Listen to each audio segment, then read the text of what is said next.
Kapag sinabi mo ang tatlong salita na to araw-araw, gaganda ang iyong buhay. Mga kaibigan, ayon sa ancient Jewish at Christian traditions, kapag sinabi mo raw ang tatlong salita na to araw-araw, ay magbabago ang iyong buhay sa mabuting paraan at magkakaroon ka ng sandamakmak na biyaya.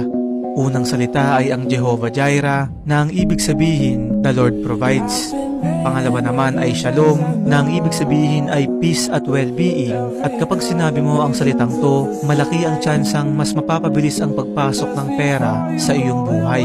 Pangatlo at panghuli ay Ephata, na ang ibig sabihin ay be open, kung saan dito raw ay para kang humihingi sa Diyos ng mga oportunidad na pwedeng maging dahilan ng iyong pag-unlad.